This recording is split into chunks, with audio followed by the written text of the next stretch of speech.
Bangladeshi leg spinner Rishad হোসেনকে Big Bash লিগের দল হোবার্ট হারিকেন্সের সেরা খেলোয়াড় হিসেবে বেছে নিয়েছে ক্রিকেট তাসমানিয়া। 1 এপ্রিল এই ঘোষণা দেওয়া হয়েছে। বিগ ব্যাশে নিজের অভিষেকে আসরেই এই কীর্তি অর্জন করলেন বাংলাদেশি তারকা। রিশাদ ছাড়া আরও 3 ক্রিকেটার ছিলেন আসরের দলের হয়ে সেরা খেলোয়াড় হওয়ার দৌড়ে। তারা হলেন অধিনায়ক নাথান এলিস, ক্রিস জর্ডান এবং নিখিল চৌধুরী।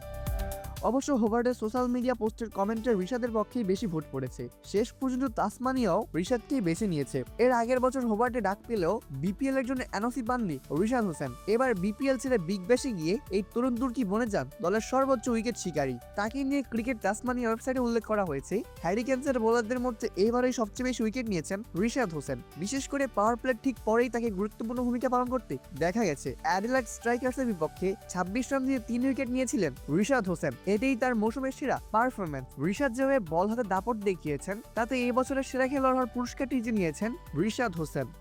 2025-26 মৌসুমে বিগ ব্যাশ আসরে খেলেছেন 12 ম্যাচ রিশাদ হোসেন, যার মধ্যে 11 ইনিংস বল করার সুযোগ পেয়েছেন তিনি। শিকার করেছেন 15টি উইকেট। গড়ে প্রতি উইকেটের জন্য খরচ করেছেন 20.86 রান, আর ইকোনমি রেট ছিল 7.82। টি-20 ফরম্যাট বিবেচনায় যা যথেষ্ট প্রতিযোগিতামূলক। স্ট্রাইক রেট ছিল 16, যা তার আক্রমণাত্মক লেগ স্পিনারের কার্যকারিতায় তুলে ধরে। যদিও ডিফেন্ডিং চ্যাম্পিয়ন তাসমানিয়া হোবার্ট এবার ফাইনাল যেতে পারেনি, তবে রিশাদ যে পারফরমেন্স করেছেন আর ক্রিকেট তাসমানিয়া যে স্বীকৃতি তাকে দিয়েছে তাতে নিশ্চিত করেই বলা যায় বিগ ব্যাশের পরের আসরেও জিতে থাকবে তার দিকেই দলগুলোর। অপূর্ব দাস, ফ্লেভার্স নিউজ।